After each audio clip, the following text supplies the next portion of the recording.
Lord, ஆண்டவரும் இரட்சகருமாய் இருக்கிற இயேசு கிறிஸ்துவின் நாமத்தினாலே தினம் ஒரு தீர்க்கதரிசனம் என்கிற தேவனுடைய வார்த்தைக்கு உங்களை வரவேற்கிறோம்.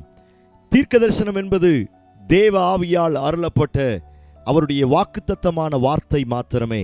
இந்த நாளுக்குரிய தீர்க்கதரிசனமான வார்த்தைகளை வாசித்து நாம் செபிக்கலாம்.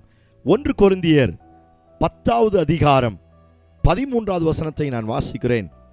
மனுஷருக்கு நேரிடுகிற சோதனையே அல்லாமல் வேறே சோதனை உங்களுக்கு நேரிடவில்லை. தேவன் உண்மை உள்ளவராயிருக்கிறார். உங்கள் திராணிக்கு மேலாக நீங்கள் சோதிக்கப்படுவதற்கு அவர் இடம் கொடாமல் சோதனையை தாங்கத்தக்கதாக சோதனையோடு கூட அதற்கு தப்பிக்கொள்ளும்படியான போக்கையும் உண்டாக்குவார். கர்த்தர் இந்த வார்த்தைகளை நமக்கு ஆசீர்வதித்து தருவாராக. இந்த நாளுக்கு தேவன் கொடுக்கிற தீர்க்கதரிசனமான வார்த்தை, தப்பிக்கொள்ளும்படியான போக்கை உண்டாக்குவார். இந்த சத்தத்தை கேட்கிற உங்களுக்கு ஆண்டவர் இந்த நாளில் உங்களுக்கு வாக்குத்தத்தமாய் இந்த வார்த்தையை கொடுக்கிறார்.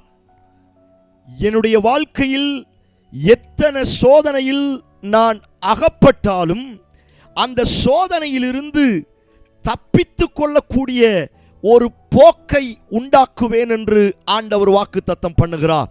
இந்த சத்தத்தை கேட்கிற உங்களுக்கு இந்த வார்த்தையை ஆண்டவர் தீர்க்கதரிசனமாய் சொல்லுகிறார். வழி திறக்கப்படாமல், வழி கிடைக்காமல், எந்த பக்கம் போறது, என்ன முடிவு எடுக்கிறது அப்படின்னு தெரியாம உங்களுக்கு வந்த சோதனை நிமித்தம் மிகவும் நெருக்கப்பட்டு தாங்குவதற்கு பலன் இல்லாமல், எப்படி சமாளிக்க முடியவில்லை என்று தெரியாமல் நீங்கள் அழுகையோடு இந்த சத்தத்தை கேட்டுக்கொண்டிருக்கிறீர்களா?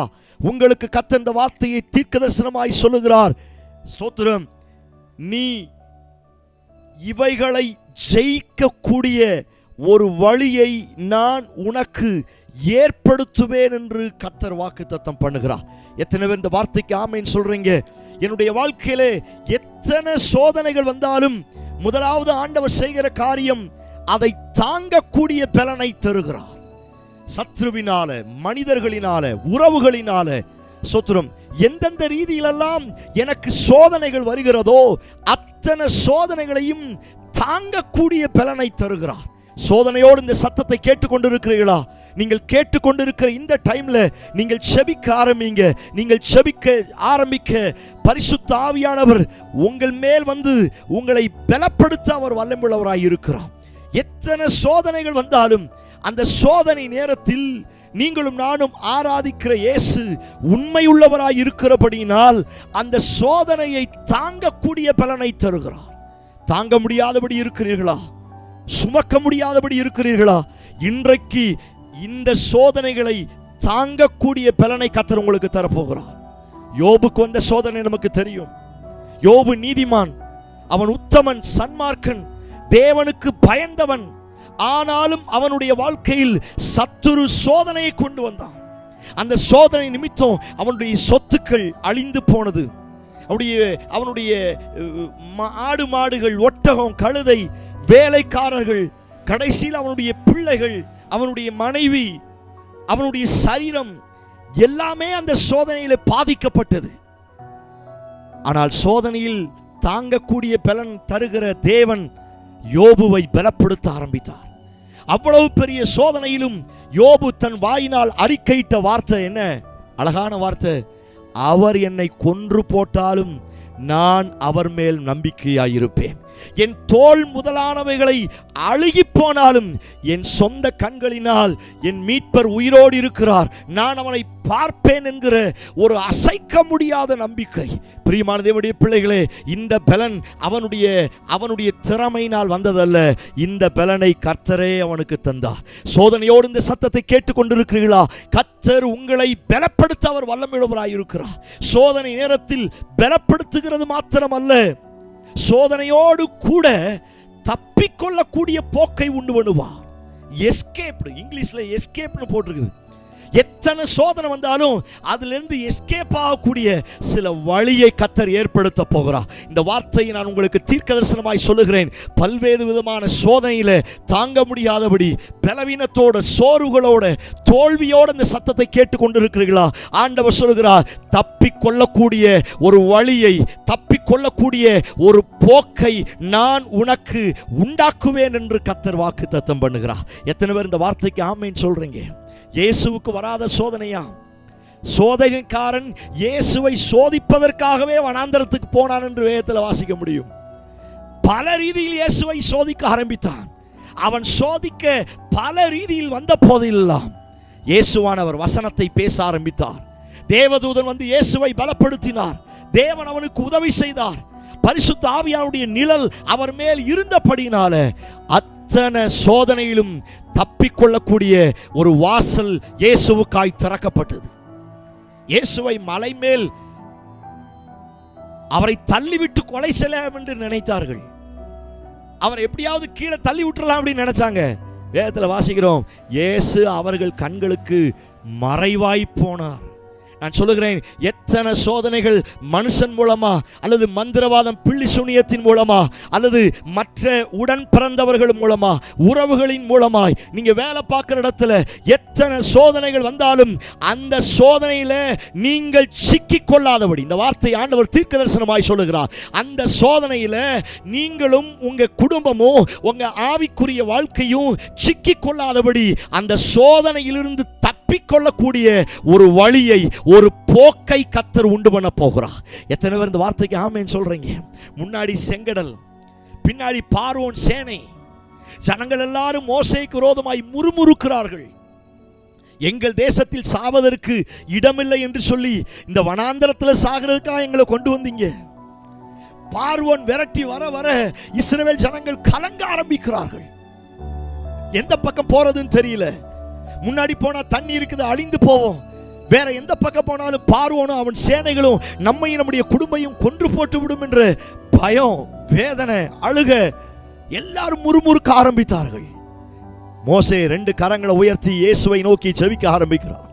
பிதாவை பார்த்து ஜெபிக்க ஜெபிக்க ஆண்டவர் சொன்னார், மோசே உன் கையை எடுத்து நீட்டு என்றார். அவன் கையை நீட்டின மாத்திரத்தில் செங்கடல் 2ஆய் பிளந்தது என்று வேதத்திலே வாசிக்கிறோம்.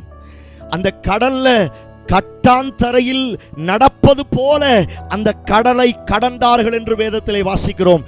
நான் சொல்லுகிறேன், பார்வோன் எத்தனை ரீதியில உங்களை பின்தொடர்ந்து உங்களையும் உங்க குடும்பத்தையும் உங்க வாழ்க்கையும் அழிப்பதற்கு அவன் எவ்வளவு ஸ்பீடா வந்தாலும் நான் சொல்லுகிறேன், உங்களுக்கு தப்பிக்கொள்ளக்கூடிய ஒரு போக்கை கர்த்தர் ஏற்படுத்த போகிறார். ஒருவேளை உங்களுக்கு முன்பதாக செங்கடலே இருந்தாலும் சரி, நீங்கள் தப்பிக்க வேண்டும் என்று பரலோகம் திட்டம் பண்ணினால் அந்த செங்கடலையும் கர்த்தர் உனக்காக கட்டாம் தரையாய் மாற்றித்தர வல்லமுள்ளவராய் இருக்கிறார். பண பிரச்சனை என்கிற, கடன் பிரச்சனை என்கிற சோதனையில் சிக்கிக் கொண்டிருக்கிறீர்களா?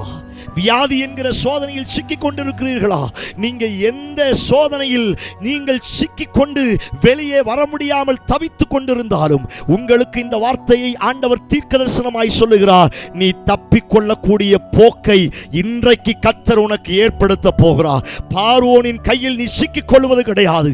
பார்வோனுடைய பட்டயம் உன்மேல் படுவதில்லை என்று கர்த்தர் வாக்குத்தத்தம் பண்ணுகிறார். எத்தனை பேர் இந்த வார்த்தைக்கு ஆமென் சொல்றீங்க? சோதிக்கிற படுகிற நேரத்தில் எல்லாம் அவர் உண்மையுள்ளவராய் இருக்கிறார். ஹல்லேலூயா! அவர் உண்மையுள்ளவராய் மாத்திரமல்ல, அந்த சோதனையை தாங்கக்கூடிய பலனை எனக்கு தருகிறார். பலனை தருவதோடு அவருடைய வேலை முடியல. அந்த சோதனையிலிருந்து எப்படியாவது இவங்களை, இந்த குடும்பத்தை, இந்த ஊழியத்தை, இந்த சபையை, இந்த ஜனங்களை தப்பிக்கொள்ளக்கூடிய ஒரு போக்கை நான் உண்டாக்குவேன் என்று ஆண்டவர் வாக்குத்தத்தம் பண்ணுகிறார். என்னோடு சேர்ந்து கண்களை மூடி செபிக்க ஆரம்பியுங்கள். ஹல்லேலூயா! நான் சொல்லுகிறேன், நீங்கள் செபிக்க செபிக்க பார்வோனின் கையில் இருந்து சொத்ரோம் அவன் கைக்கு சிக்கிக் கொள்ளாதபடி நீங்கள் தப்பிக்கக்கூடிய ஒரு போக்கை கர்த்தர் உண்டு பண்ண போகிறார். நீங்க எந்த சோதனையில் அகப்பட்டு கண்ணீரோடு இந்த சத்தத்தை கேட்டுக்கொண்டிருந்தாலும், சகோதரனே, சகோதரியே, இந்த வார்த்தையை கர்த்தர் உனக்கு தீர்க்கதரிசனமாய் சொல்லுகிறார். அவர் உனக்கு பலன் கொடுத்து உன்னுடைய சோதனையில் இருந்து தப்பித்துக் கொள்ளக்கூடிய ஒரு போக்கை உனக்காய் உண்டு பண்ண போகிறார். சில செங்கடலை கர்த்தர் உனக்காய் திறக்க போகிறார். சில தண்ணீரை நீ நடப்பதற்காய் கட்டாம் தரையாய் மாற்ற போகிறார். ஆண்டவரே, இந்த வசனத்தின் கீழே இந்த சத்தத்தை கேட்கிற ஒவ்வொருவரையும் ஒப்பு கொடுக்கிறேன். இந்த வார்த்தை 100% அற்புதங்களை என் ஜனங்களுக்கு செய்வதாக. சோதனையோடு இந்த சத்தத்தை கேட்டு ஜெபிக்கிற ஒவ்வொருவரின் மேலே பலப்படுத்துகிற ஆவியானவர் பலப்படுத்தி என் ஜனங்களை தப்பிக்கொள்ளக்கூடிய ஒரு போக்கை, ஒரு வழிவாசலை நீ திறந்து தருவீராக என்று நாங்கள் ஜெபிக்கிறோம். எங்கள் ஜெபத்தை கேட்டு நீர் அப்படியே செய்ய போகிறபடியினால் உமக்கு ஸ்தோத்திரம். இயேசு கிறிஸ்து மூலம் ஜெபிக்கிறோம். ஜெபம் கேளும் நல்ல பிதாவே. Amen, amen. Praise the lord. தைரியமா இருங்க. தப்பிக்கொள்ளக்கூடிய போக்கை கர்த்தர் உங்களுக்கு உண்டு பண்ண போகிறார். கர்த்தர் இந்த வார்த்தைகளை நமக்கு ஆசீர்வதித்து தருவாராக. ஒருவேளை இந்த வார்த்தைகள் உங்களுக்கு ஆசீர்வாதமாக இருக்கும் என்று சொன்னால், உங்களுக்கு தெரிந்தவர்களுக்கு, உங்கள் நண்பர்களுக்கு இந்த தேவனுடைய வார்த்தைகளை நீங்கள் ஷேர் பண்ணுங்க. கர்த்தர் உங்களை ஆசீர்வதிப்பாராக. Amen. Praise the lord. God bless you.